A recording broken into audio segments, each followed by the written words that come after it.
Boa Uhum. noite. Já vi algumas pessoas entrando, o Denis já estava Boa aí, noite. Sejam bem-vindos. né? O tema da live de hoje, gente, será consequências do comportamento suicidas para os familiares, né? Uhum.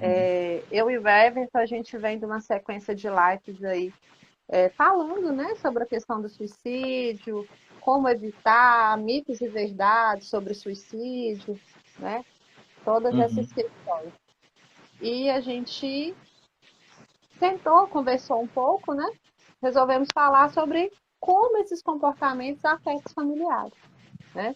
O Uhum. Everton fez uma pesquisa, né, falando dos números, né, disso tudo. E aí eu queria, Everton, Uhum. que você começasse, né, se Uhum. apresentando. Então vamos lá, né? Sejam Vamos bem-vindos lá. todos que estão entrando aí, tá bom? Então, boa noite, né? Para quem é que está aí, né, não me conhece, né? Meu nome é o Everton, sou psicólogo, né? A gente está aí nesse projeto de lives, né? Falando sobre assuntos relacionados à psicologia. E esse mês de setembro a gente decidiu dedicar ao Setembro Amarelo, né? Que é o mês que a gente costuma falar muito, discutir os assuntos, né? Acontecimentos relacionados ao suicídio, né? Como qualquer outro assunto, é sempre importante que a gente fale sobre, né? O ruim de qualquer assunto é quando a gente não pode falar sobre ele, né? E como a Patrícia falou na semana passada, a gente falou sobre o suicídio em si, né? O comportamento, né? O que leva as pessoas a isso, possibilidades de tratamento. E hoje a gente, né, fez voltado para as famílias, né? No sentido de, olha, né, como que é isso, né? Como que ficam essas famílias, essas pessoas, que trabalhos que podem ser realizados, inclusive do ponto de vista da psicologia, para esse trabalho com as pessoas que ficam, né, vamos dizer assim, né, os sobreviventes, vai estar muita gente falar esse termo aqui. Então é isso, né? Pra gente que, né, que estava, né, na semana passada, a gente falou muito sobre os dados, né? Para quem não se lembra, a OMS tem uns dados estimados aí de que cerca de 800 mil pessoas por ano cometem suicídio no mundo, né? O que dá uma média aí de 40 pessoas uma pessoa a cada 40 segundos. Então, assim, é um dado muito alarmante, né? E a faixa etária aí de 15 a 29 anos é uma faixa etária que tem uma participação nesses números aí bem significativa, né? Então, né, para hoje a gente falar mais sobre isso, né, eu sempre assim divido na questão que tem dois campos, né? Primeiro é o campo da pessoa que suicida, né, que se mata, e no campo do contexto familiar, né? E entendam, quando a gente falar contexto familiar, família, a gente vai estar falando não só necessariamente da família em si, mas da família e de todas aquelas pessoas que tinham algum laço afetivo, algum laço emocional com aquela pessoa que se matou, né? Porque ela também acaba sofrendo consequências emocionais e outras advindas desse processo, né? Então, por exemplo, quando a gente está falando né, daquelas pessoas que ficam, né, a gente sempre costuma referir, né, a elas, né, Patrícia, como sobreviventes, né? Esse nome foi até assim cunhado justamente porque a gente tem um dado muito importante, que é o seguinte, que quando alguém próximo suicida, né, as pessoas que têm algum laço emocional, um laço afetivo, elas acabam tendo uma possibilidade de fazer a mesma coisa, né? Ou seja, de cometer suicídio, né? Então, aumentam as chances. Então, um dos fatores de risco, inclusive para o suicídio, é ter alguém ao lado, ter tido, né, alguém ao lado que cometeu o suicídio, né? Então, as chances acabam aumentando. E esse momento, né, né, que acontece essa perda ao lado, a gente fala que ele tem dois aspectos, né? Primeiro que ele é difícil, né? Porque é uma perda muito grande, né? O processo de luto em si, que é preciso fazer diante de qualquer perda, é um processo de luto pós-suicídio, ele é um processo forçado, né? As pessoas são convocadas a vivenciar um processo de luto, né? De uma hora para outra, então não é um processo assim que se espera que alguém pode morrer, etc, né? Mas é um rompimento muito bruto, né, dessa relação afetiva que aquele indivíduo. E ao mesmo tempo se desenvolve uma crise. E isso acaba causando o quê? Um desequilíbrio, né, naquele contexto familiar, naqueles indivíduos que tiveram essa perda. E aí, esse desequilíbrio, o que acontece? São duas coisas específicas. Ele é caracterizado por um desajustamento, né, psicológico daqueles indivíduos envolvidos, né? Então, aquele ajustamento que é necessário, aquele equilíbrio para se manter uma vida saudável, ele sofre, né, esse desequilíbrio, e a falta de recursos disponíveis para lidar com isso, porque quem tem recursos para poder lidar com alguém que, né, com uma situação dessa em que alguém suicidou ao lado. Então você tem essas duas coisas. E aí você vai precisar, é claro, né, essa pessoa que a gente chama de enlutado, né, o sobrevivente enlutado, né, que está nesse processo de luto, ele vai precisar de tempo e de recursos para poder ter essa recuperação, né? Então é um momento ali de uma transição obrigatória, né, onde aquele sujeito foi convocado, né, que está ali do lado, né, de alguém que cometeu suicídio, né? Sim. E é importante a gente ressaltar, gente, que a pessoa ela comete suicídio, esse dado alarmante que o Everton trouxe, aí é importante a gente imaginar no campo assim, olha, uma pessoa a cada 40 segundos. Quantas pessoas essa uma pessoa não estava ligada? Igual o Everton deixou bem Uhum, claro, o contexto familiar, a gente não está falando só daquela primeira família, a gente está falando de todo mundo ao redor dessa pessoa, né? uhum, Então, olha quantas pessoas envolvidas, né? Quantas pessoas convocadas, forçadas, uhum, né, a vivenciar o processo do luto, né? uhum, Imagina a dor dessas pessoas. E essas pessoas, elas vão chegar nos nossos consultórios, elas vão chegar no nosso meio de convivência, que é nosso trabalho, né? Essas pessoas são os nossos vizinhos, né? E aí, sim, como acolher essas pessoas? Como tratar essas pessoas? Porque a gente vem num processo de prevenção do suicídio. Mas uhum, viemos nesse processo de prevenção, mas não demos conta ainda. Quantas pessoas aí suicidam? Então, como que a gente uhum, vai cuidar das pessoas que ficaram? Como lidar uhum, com essa, né? Então, esse tema é uhum, muito oportuno a gente trazer por essa questão. Quantos de nós aí já não perdemos um colega de trabalho, um vizinho, ou até um parente mesmo, com essa questão do suicídio, uhum, né? uhum, Então, vale a gente ressaltar isso. E aí, essas pessoas que vão vivenciar esse luto, vão ser forçadas a esse luto, vão precisar de cuidado, porque elas vão sofrer com depressão, ansiedade, né? Então, uhum, é muita gente envolvida, são muitas questões envolvidas nesse processo, né? uhum. E também tem, por exemplo, o luto, né, que ele é esse processo, né, que vai advir aí desse suicídio, né, que aconteceu ali nessas relações afetivas, ele é um processo transitório, né, a gente tem até um autor, né, que fala sobre essa questão desse luto, que ele vai dizer o seguinte, que é uma transição social significativa que todo mundo tem que passar, o processo do luto, né? E aí, se vocês pensarem, né, toda vez que alguém passa por uma perda, ou principalmente a perda de alguém, mais intensificado ainda se essa perda for, né, diante de um suicídio, ela vai ter aí comprometimento ou impacto emocional, né, o emocional ele fica abalado, né, as emoções ficam um pouco ali desreguladas, sem entender o que está acontecendo, né, como a Patrícia falou, na questão da depressão pode aparecer, então, uma tristeza profunda, uma ansiedade, uma angústia, né, prejuízos ou impactos no campo cognitivo, né? Se pensar, as pessoas não conseguem raciocinar direito, né? É muito comum no projeto falar, não conseguem nem pensar sobre isso. Então, tem essa dificuldade, né? O impacto físico, né? Tanto da presença do outro quanto no próprio corpo, né? Da perda, né? Não tem mais a materialidade daquela pessoa ali ao lado, né? O impacto religioso, quantas pessoas acabam, né, fazendo reflexões, se perguntando sobre o sentido da vida, por que Deus quis assim, será que é Ele, o que está acontecendo, né? Então, essas reflexões acabam aparecendo no campo familiar, né? A questão da culpa, né? Quem foi o culpado, eu fui o culpado, né? A questão da vergonha, né? O sentimento de vergonha, o sentimento de culpa, justamente porque a temática do suicídio é uma temática tabu, né? Uma temática que ninguém quer falar, que ninguém quer discutir, e justamente por isso amplifica mais ainda toda a problemática que envolve o processo do suicídio, né? Impactos sociais, né? Essa perda ela tem um impacto social ali na vida das pessoas, né? Aquela pessoa deixa de existir, tem um impacto cultural na vida daquela família, daquelas relações.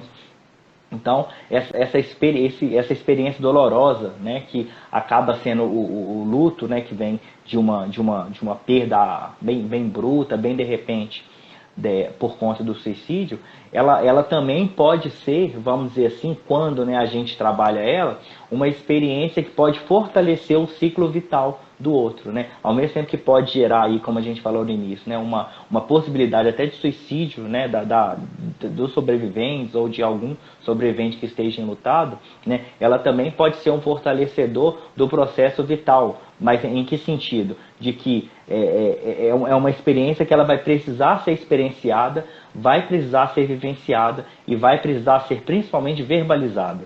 Né? Então, o sentimento de tristeza, o sentimento de ansiedade e o sentimento de revolta, que é muito comum, né, diante desse processo da morte do outro ou mesmo do suicídio, ele vai precisar ser falado. Né? Então, todo mundo que acaba se relacionando com quem se matou, né, vai ter possibilidade, né, vão estar dentro, vamos dizer, de indicadores, né, de que podem se tornar pessoas suicidas. Né? Mas o trabalho justamente que é realizado é justamente para isso. Né? Para evitar, né, esse processo pós, né? É. Gente, e voltando um pouco aqui no que o Everton falou, da questão do assunto suicídio ser tão delicado, que com essas experiências das lives fazendo, eu tive uma fala que assim, não que eu já não saiba que isso aconteça, mas quando a gente escuta, a gente fica assim, gente, é muito importante continuar fazendo. Teve uma pessoa que verbalizou para mim assim, olha, eu entrei na sua live, e aí vocês estavam falando do suicídio, o meu marido, ele já tentou, ele fala em morrer. Eu desliguei rapidinho para ele não escutar, porque estava falando de suicídio, vai que ele resolve suicidar. Aí eu falei com ela, gente, mas aí que você deveria ter ficado escutando para você Sim, aprender a lidar, para ele também conscientizar que sim. tem tratamento, que não tem que levar. Mas é um assunto tão tabu que assim me Uhum, assustou, mesmo sabendo, né, que essas falas acontecem, é um assunto que dá medo. As pessoas não querem nem estar uhum, aqui na live para escutar, mas a gente está fazendo o uhum, nosso papel de psicoeducar, que é possível que isso aconteça no nosso uhum. âmbito familiar, para que a gente olhe Sim. para essas pessoas do nosso âmbito familiar sabendo que é possível. Porque aí, Uhum, se é a cada 40 segundos uma pessoa suicida, vamos lá, vamos multiplicar aí. Quantas pessoas ao nosso redor não estão sofrendo de depressão? Não estão sofrendo uma uhum, tristeza profunda? E a gente sabe que são uhum. esses comportamentos que podem levar ao suicídio. Então a gente Sim. tem que falar. As pessoas têm que se abrir a ouvir isso para elas serem Uhum, psicoeducadas, né? Mas é um assunto uhum, delicado, o que as pessoas fazem? Corre dele. uhum. Corre e ele está Sim. aí todo dia batendo as nossas portas, né? Uhum, A gente todos os dias recebe lá no consultório famílias que perderam alguém, família que tem alguém com depressão em casa que não está sabendo lidar, né? A uhum, tristeza que a gente acolhe de alguns pacientes que estão ali na terapia, fala assim: ah, meu colega de trabalho suicidou, ah, meu vizinho suicidou. É raro, gente, um dia que eu não escuto isso dentro da clínica. Então é muito sério, né? Aí a é gente tem isso. outros profissionais aqui na live, né? A psicóloga fora Uhum, da caixa, mesmo falou que ela vivenciou processos de luto seguidos, né? uhum, Esse perfil da depressão stand-up, quantos casos já não deve ter escutado de depressão, de suicídio, de tudo isso, uhum, tratar de familiares. Então, assim, uhum, é um assunto que precisa ser falado, não só no mês de setembro, mas a gente tem que continuar batendo nessa tecla aí, até que as pessoas entendam que tem prevenção. Eu sempre falo, depressão tem cura, gente. Vamos lá, vamos procurar. A vida é muito bela para ser uhum, perdida assim, né? uhum. Tem tratamento, né, para depressão, né, tem cura, tem prevenção, né, para evitar, né, os comportamentos suicidas e, claro, né, toda sorte aí, vamos dizer assim, de transtornos mentais, e também tem tratamento para aquelas pessoas que ficam, né, que a gente está chamando aqui de sobrevivente, que a gente está chamando de enlutado, né, ou seja, que está dentro do processo de luto, né? E isso, né, que a Patrícia falou sobre essa pessoa, né, que verbalizou isso, para você como que essa temática é um tabu, né? O movimento ele é para ser o contrário, né? Mas a falta de informação faz com que as pessoas acabem agindo de forma errada, né? Dentro dos trabalhos que a gente vai falar aqui, de formatos, né, de possibilidade de tratamento, vocês vão perceber que tem grupos, né, de trabalho, né, intervenções, tratamentos em grupo, tanto individual quanto em grupo,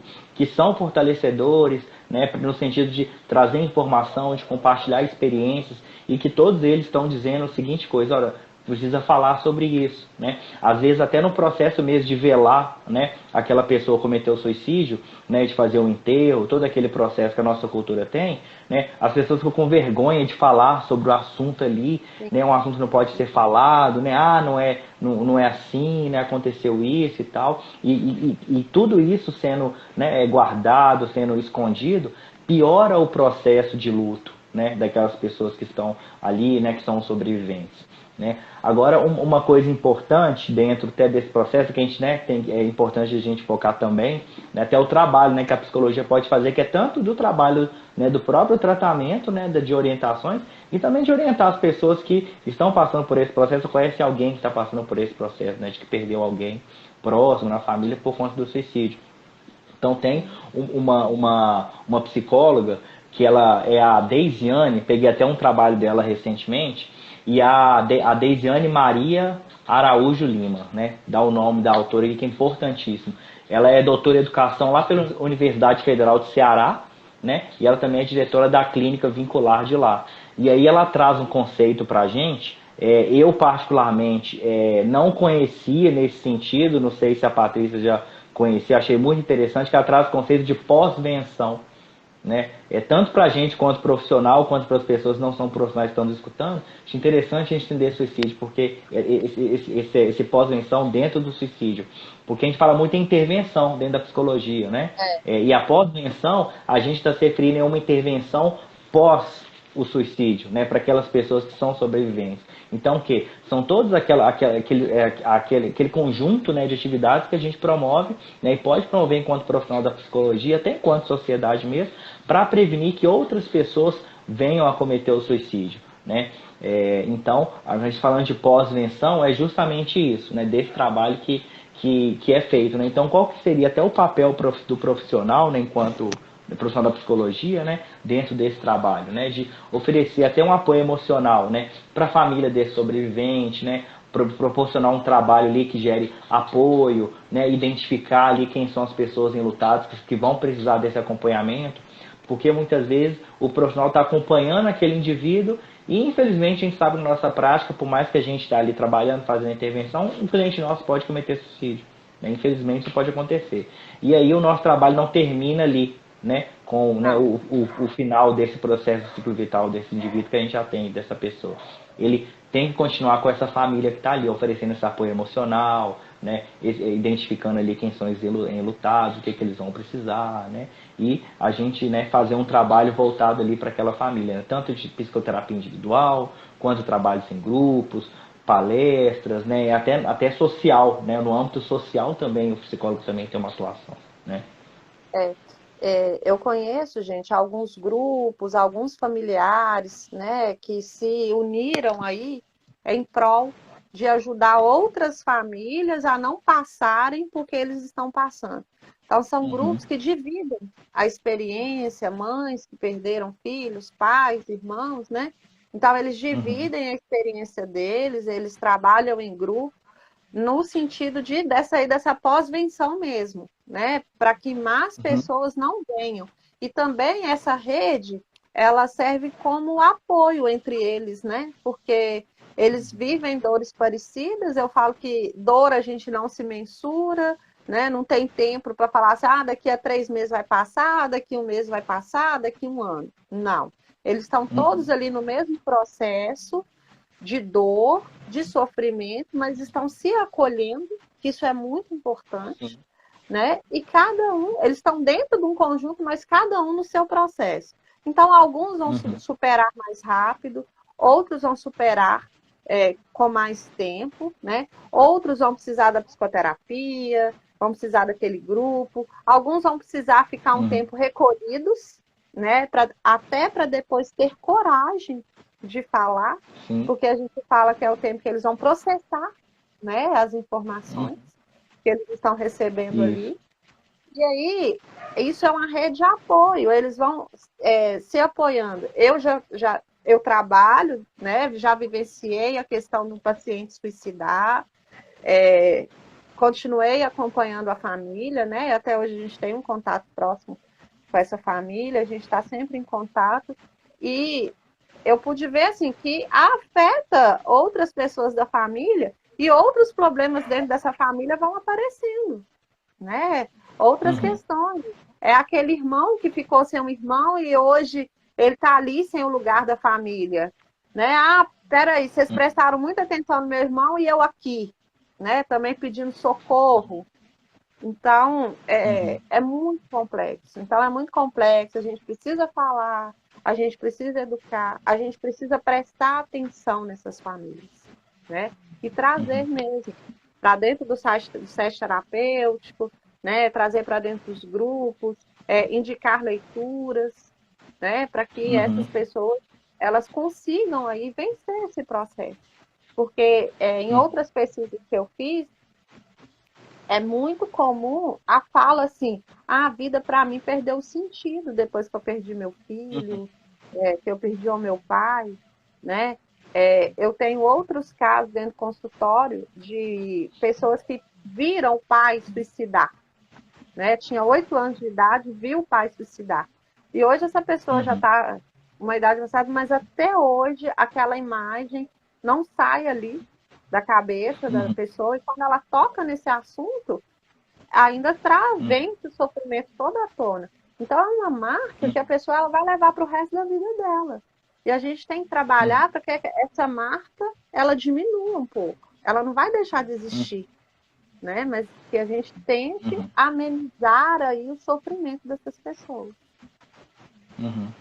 E assim, os impactos, né, como a gente mencionou no início, né, impactos cognitivos, físicos, religiosos, ligados ao sentido da vida, todos esses impactos, né, numa esfera, né, de grupo, né, uma esfera familiar, né, numa esfera né, onde envolve todas as pessoas que estão relacionadas.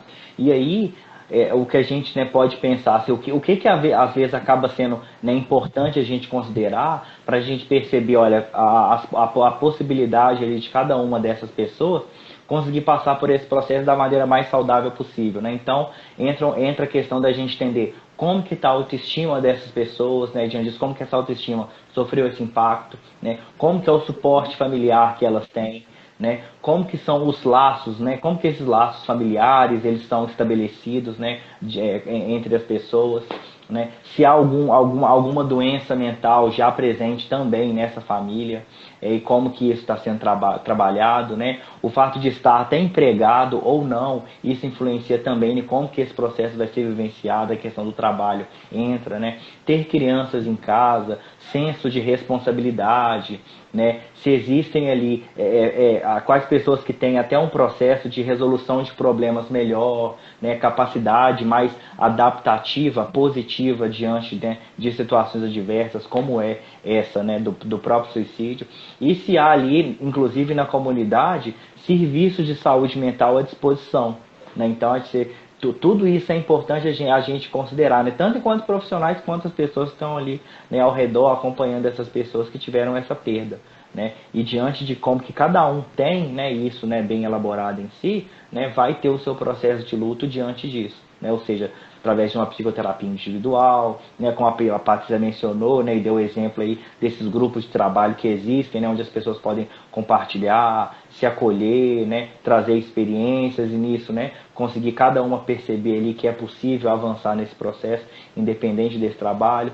O trabalho psicoeducativo importantíssimo que entra aí, né, em orientar as pessoas, né, às vezes através de palestras, de trazer informação, eventos, né, são importantes, né, para poder trabalhar aí, né, trazer, acho que assim, subsídios, né, para que essas pessoas consigam passar por esse processo, né, melhorar processos de aceitação diante dessa perda, processos de resiliência, né, de conseguir mesmo dar conta, enfrentar aquela situação, né, então tudo isso é muito importante. E esse, né, grupo de trabalho, grupo de apoio que a Patrícia falou, é inclusive assim, um dos mais eficientes e um dos primeiros que a gente acaba lançando mão. Procurar ali esse grupo, essa rede de apoio, né, que vai fazer esse trabalho ali com essas pessoas que estão enlutadas e as pessoas que são as sobreviventes desse contexto de suicídio que ocorreu. Né? Sim. E é importante também a gente ressaltar as pessoas que vão aí viver esse luto, as fases do luto, né? Então, as fases do luto, elas são depressão, raiva, negação, né? Até vir a aceitação desse luto. Uhum. Então, gente, são processos que eles não acontecem nessa sequência, né? Cada paciente aí, cada enlutado aí, ele vive o processo da forma dele. Uns vivem a depressão, aí depois vem a raiva de novo, vem a negação. A negação é quando a pessoa não acredita ainda que aquilo que aconteceu, ela fica ali, não, a pessoa vai voltar, eu queria que esse dia não tivesse acontecido. As falas são assim, eu quero dormir e achar que é um pesadelo e que amanhã isso já... Essas frases, para quem perde um ente querido, são muito faladas, né? Então, são aí essas fases. A raiva também está ligada aí. A pessoa, ela sente raiva dela, de falar assim, o que eu fiz, aonde eu errei, né? O que eu Uma poderia ter revolta, né, feito? interna. Uma revolta interna, um sentimento de culpa, né? Eu vivenciei uma experiência que a pessoa já tinha tentado, a filha já tinha tentado suicídio por várias vezes, né? Sempre tentava e aquela mãe sempre ali vigiando, evitando, né? As tentativas, sempre atenta àquilo, né? E aí um dia essa mãe não é que ela não estava atenta, né? Porque a pessoa não avisa, se não, estou indo ali me enforcar. A pessoa não vai falar isso, né? Estou indo ali tomar um remédio para suicidar. Aí um belo dia essa pessoa conseguiu, né? Eu sempre falo assim, olha, cuidado, de tanta insistência, uma hora você vai conseguir, né? A pessoa conseguiu isso, e aí essa mãe se sentiu culpada. Essa mãe tá assim, eu poderia ter evitado, eu poderia ter feito alguma coisa, mas na verdade a gente sabe que assim, o que a gente pode fazer é acolher, ajudar, né, orientar. Mas a gente tem também alguns processos do suicida que quando também ele decide, ele já falou assim, olha, dentro dele ele já tomou a decisão e aí é muito difícil a gente conseguir alguma coisa que reverta isso, né? Então, se ele já tomou uma decisão, a gente vai tentando, mas também quando ele resolve, a gente não tem muito o que fazer, Eu né? Esse costumo pai, falar essa até mãe... assim que até só um parênteses do que você está falando, assim, que a gente, né, eu costumo falar o seguinte, que dentro, né, dos processos de adoecimento mental no geral, né, que pode levar ao suicídio, enfim, o que o profissional da psicologia acaba tentando fazer é assim, ter um circuito ali acontecendo, né, como se fosse, né, eu perdi aqui a palavra. Tem um circuito elétrico, né? Que está funcionando daquela maneira e ele pode promover o suicídio. O que a gente tenta fazer é curto-circuitar esse processo. A gente tenta curto-circuitar esse processo. E claro, é como se a gente tentasse encontrar o lugar ali que a gente vai vir com dois fios assim, pá, e vai encerrar com aquele processo, né? Aquele processo que é de Ou pensamento que então leva, aquele fio né, está ao suicídio, encapado né? e a gente vai lá com uma fita isolante tentar encapar ali para que ele não transmita energia dele negativa para as outras partes, né? A gente vive muito Isso, não nessa tem luta. jeito. E tentar, então, assim, dentro desse processo, justamente isso, tentar, né, paralisar ali para a gente conseguir perceber alguma coisa e conseguir trabalhar em cima daquilo, né? Gente, alguma dúvida? Vocês estão entendendo mais que está aí na live, né? Se alguma dúvida vocês quiserem trazer, né? A gente está disposto. E Everton, seria interessante também a gente falar como aí dentro do seu consultório, né, aí dentro, como que você, às vezes, lida e acolhe esses familiares? Qual que é a sua orientação com isso? Uhum. Na verdade, a gente começa até a pensar o seguinte, né? Que muitas vezes as pessoas chegam, né? Tem as pessoas que estão passando pelo processo de enlutamento, sobreviventes, que procuram o serviço, né, de psicologia, mas a maior parte das vezes são pessoas que orientam elas a procurarem o serviço, né? Então, por que eu estou dizendo isso? Da importância que é do outro que está ali, né, poder, né, às vezes observar, ter essa sensibilidade de falar, olha, né, está acontecendo esse processo, né, de acontecer esse processo de perda, né, talvez você não esteja muito bem. O que você acha de procurar, né, uma ajuda especializada, uma ajuda profissional, né, para poder, né, conseguir enfrentar isso, passar por isso, né? Lembrando as pessoas que o processo de luto é um processo normal, natural, que a gente precisa fazer. Cada pessoa tem o seu tempo, né? Cada pessoa tem, né, o seu tempo e a sua qualidade de como vai enfrentar isso. Então, muitas vezes as pessoas são levadas, né, para esse processo. Geralmente são as pessoas mais próximas que acabam tendo essa dificuldade maior de enfrentar uma situação dessa, que é um baque para todo mundo. Né?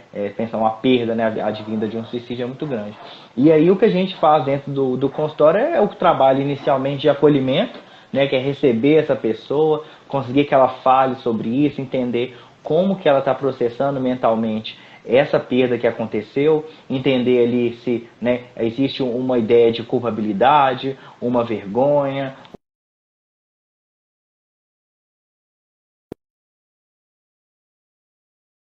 falar sobre o processo de luto, né, com as pessoas. Né? Há sempre, né, na nossa sociedade, por né, esse receio de falar sobre o assunto, né, não poder falar, não vamos tocar nesse assunto, não foi isso, né, o que vão pensar, né, o que aconteceu, que eu tive culpa, etc. Então, acolher e compreender como que aquela dinâmica, né, do suicídio está sendo processada psicologicamente por aquelas pessoas, né? E às vezes a gente pode atender tanto uma pessoa ou pode atender a família inteira, né, no consultório, né? E aí, claro, né, a partir, né, do que é trazido para a gente consegue pensar ali o que vai ser feito, né? Se vai ser um trabalho individual, um trabalho, né, com esse grupo familiar, né? Inclusive orientar outras atividades fora mesmo do atendimento psicológico no consultório e perceber ali quais são as potencialidades, né? Quais são, né, as possibilidades e principalmente os recursos que essa família tem e vão poder lançar a mão para enfrentar esse momento. Sim. É interessante a gente retornar, trabalhar com essa pessoa um novo sentido à vida. Né? Então, quando você Uhum. falou assim, a gente às vezes indica outras atividades, né, fora do consultório, eu sempre, qual esse paciente que chega, eu sempre faço a pergunta, o que te dá prazer de fazer? O que você ainda gosta de fazer? Porque às vezes ele está tão envolvido no processo de luto, que ele vai esquecendo dos gostos dele, o que ele dá prazer, ele vai esquecendo também de se cuidar.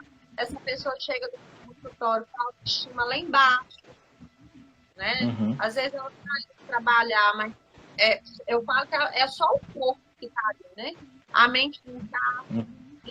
Então, a gente tem que trazer esse paciente a essa nova realidade dele.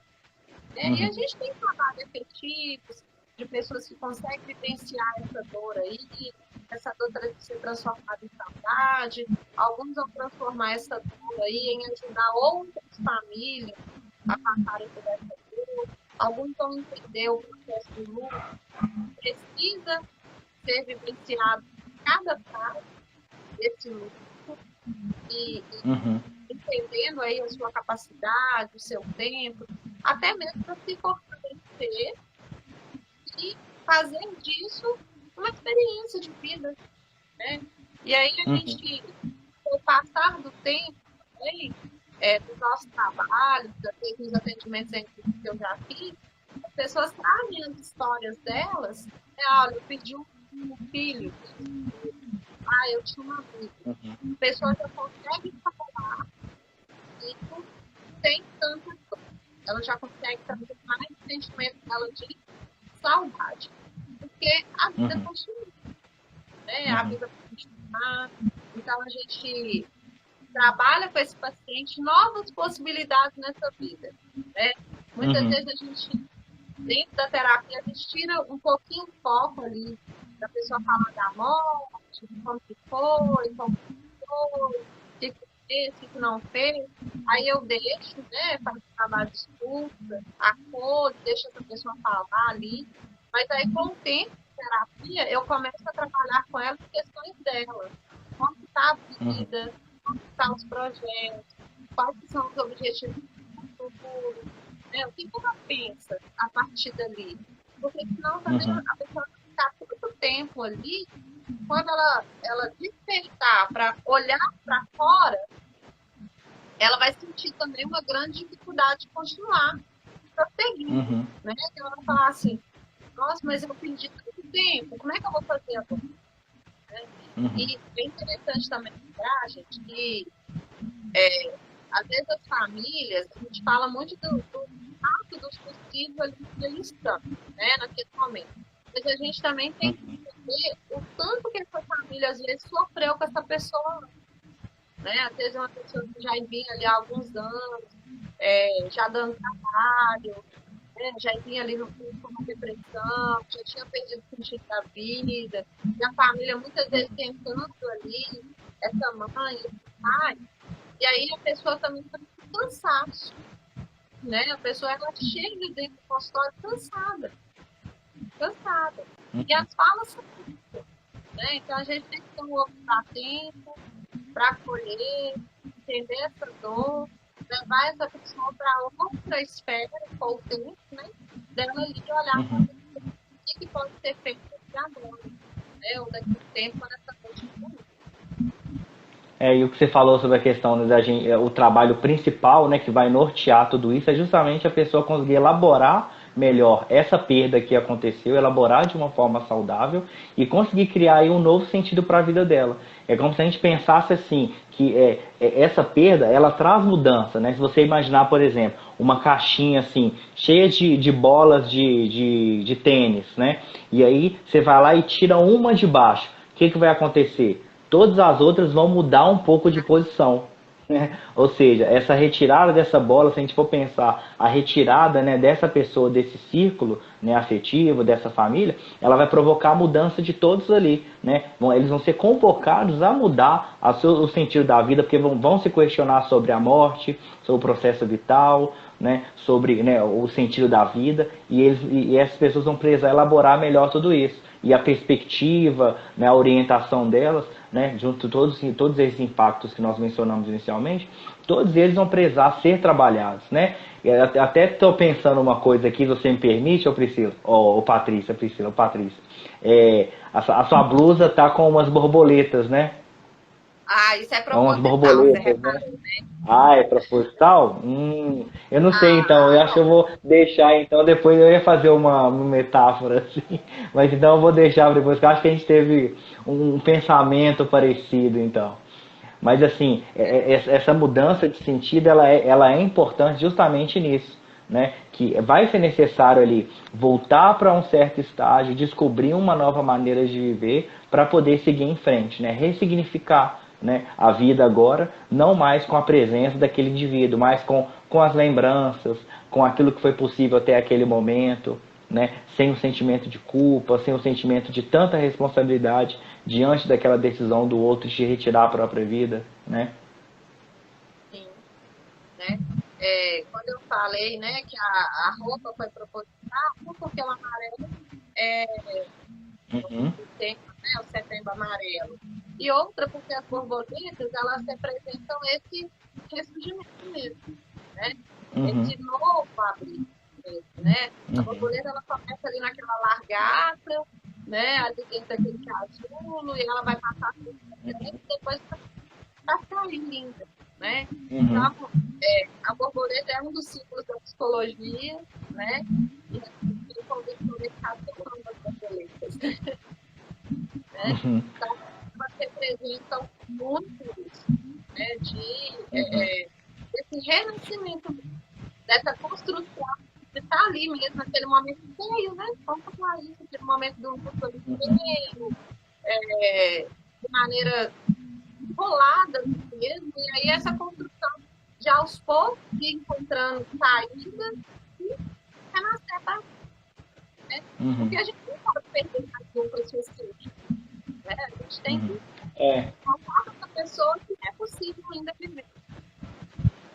E às vezes assim, a gente pensar nesses três processos, até da borboleta mesmo, né? Justamente isso, né, que eu ia trazer, né? É assim, às vezes aquele início, né, de quando acontecer, tá no início do processo de luto, né, advindo inclusive, né, de um processo de suicídio de alguém próximo, né? É como se olhar para aquela pessoa e imaginar uma lagarta, né? Como que a lagarta faz? Ela anda com aquela dificuldade, né? Caminha, né, lentamente, né, com muitos passos. Algumas são mais algumas tem, vamos dizer assim, tem espinhos venenosos, né?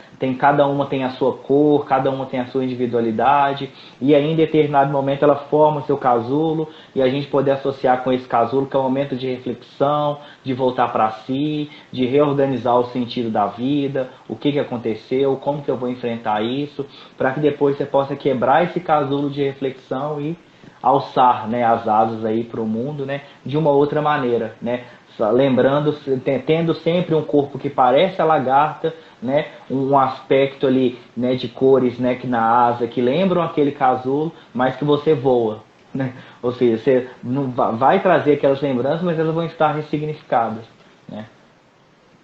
Então, esse processo de ressignificação, ele é um processo árduo, né? Não vai acontecer do dia para a noite, vai existir, sempre fala aí, né, daqueles pilares que a gente trabalha aí nas outras lives, né? Autoconhecimento, autoconfiança, trabalhar a autoestima, né? Falar para si mesmo, eu sou capaz de superar esse momento, eu já vivi outras dores, eu tenho repertório, né, de outros momentos, e vai passar. E buscar isso aí, desenvolver conhecimento, aproveitar esse momento às vezes, de introspecção, olhar para dentro. Né? É uma coisa também que acontece muito nas falas, né, das pessoas que a gente atende, é assim, olha, eu tenho que aproveitar, né, eu tenho que viver melhor, porque a vida acaba, né, muito protege luto. A pessoa está sentindo a falta daquilo ali, ela começa a olhar para a vida dela, né, assim, o que eu estou fazendo da minha vida? Será que eu estou vivendo mesmo? E aí, quando a pessoa começa a questionar, aí eu gosto, aí eu penso, que né, que ela já está começando a olhar para a própria vida, encontrar outro sentido, sinal que a autoestima dela já está começando a sair daquele mais baixo, a gente já começa a trabalhar a questão da autoestima, começa a confiar mais nela, ela também já começa a cuidar, né? É muito comum. A mãe passou muito tempo ali cuidando daquele filho, ele envolveu com droga, muita coisa, ela não se cuida, ela não se olha. Né? E quando a gente está nesse contexto, ela começa a ressignificar, ela fala assim, não, peraí, tem eu aqui, né? Tem eu aqui, mãe, tem a mãe, mas também tem o filho, tem a pessoa aqui. Então, o que eu posso fazer para mim? E aí começa o processo de ressignificação, construção, né? E aí, com o tempo, essa dor começa a vir, né? Passa pela dor, passa pelos outros processos e vai conseguir. Gente, e é importante que a gente não salientar que a vida, ela não para a pessoa viver esse processo de luto, não. A pessoa vai ter que passar pelo processo de luto dela, trabalhando, pagando conta, cuidando das outras pessoas que ficaram, cuidando de outras pessoas, né? Tem ali a função do emprego. Então, assim, a vida não para para a gente viver só um processo. A vida ela é contínua. Né? Quem dera se a gente pudesse resolver o problema de cada um. Né? Tem hora que vem um monte de morrer. E a gente tem que ir e organizando, né? Eu sempre falo da fila de problema. Eu brinco assim, quando eu faço o quando ela traz aquele monte de problema, aquele monte de situação. Eu digo, não, gente, vou organizar a fila. Vamos lá, um de cada vez. E tal. Mas quando eu falo isso, então, assim, tem uma fila, né? Vamos para esse, vamos tentar. Aí, se esse não dá, a gente põe ele lá no final da fila e vai tentando que a gente consegue. Né? Então, aí eu brinco assim, vamos organizar que no final vai dar tudo certo. Só que eu sei que elas vão resolver aqueles problemas, vão aparecer outros, essa fila às vezes vai estar grande, depois essa fila vai dar uma diminuída, mas eu fico para o futuro. E quanto mais a gente consegue, né, enfrentar e resolver mesmo os problemas, mais recursos, mais repertório a gente desenvolve para lidar com outros, né? E o luto, né, que a gente está falando o tempo inteiro aqui, existem vários processos de luto, né? A questão é que o luto diante da morte do outro, ele é mais complicado, né? Ele tem ali um aspecto de que não tem como, aquela pessoa não vai voltar. Então ele acaba sendo mais delicado, né? Então, eu acho que a gente falou aí o que pode ser feito para as famílias, as consequências, né? As formas de conduzir essa ressignificação. Acho que a gente conseguiu trazer aí para as pessoas que ficaram na live. Eu queria até trazer até uma frase final depois sobre. E o áudio acho que dá uma falhada aí. Trazer uma frase final, né, sobre o senhor, que acho que vai falar bastante sobre o que a gente conversou hoje aqui, né? Sim. Você tá aí com a frase aí na ponta da língua? Traz aí pra gente. Tá na tela do meu tablet, quase na ponta da língua. Né, porque a gente, né, tem dois autores que eles, né, têm uma afirmação muito interessante sobre, né, a questão do enfrentamento do suicídio, né, com relação às famílias, né, que vivenciam a pessoa que tira a própria vida, né. E eu comentei com a Patrícia, eu achei essa frase interessante, podia talvez fechar com ela, falar no final e trazer para as pessoas, porque eu acho que ela faz um resumo do que a gente tem falado aqui, né, que é uma frase, dois autores, né, que é o Fukumitsu e o Kovacs, né, que eles escrevem o seguinte, que a melhor maneira de acolher o sofrimento provocado pelo suicídio deve derivar do próprio enlutado, que tem o direito de viver o processo de luto a seu modo e conforme o tempo que for necessário. Né? Acho que isso é importantíssimo para qualquer um saber, né? Que isso esse processo a pessoa tem direito de vivenciar, né? E gastar o tempo que for necessário. Né? E aí a questão do tempo, gente, cada um tem que ter, né? E é usar esse tempo não como inimigo, né? Mas usar o tempo como aliado, né? O tempo de cada um ali é a pessoa que vai determinar, ou a pessoa que ela vai conseguir ressignificar. Igual eu falei, não vão conseguir mais rápido, outros vão levar o tempo. Nota ao redor dessas pessoas tem que aprender a respeitar o tempo de cada um, entender que é o direito dessa pessoa viver esse luto da maneira dela. Né? Esses autores quiseram deixar bem claro, né? Que essas pessoas elas têm o direito. Né? E é muito comum as pessoas tentam consolar. Ah, não fica triste. Ah, vai passar. Eu sei que é uma tentativa de pouco tempo, mas eu acho tão injusto quando você fala com a pessoa que não fica triste. Não dá a ela o direito de experimentar aquele sentimento que é próprio da situação, né? Né?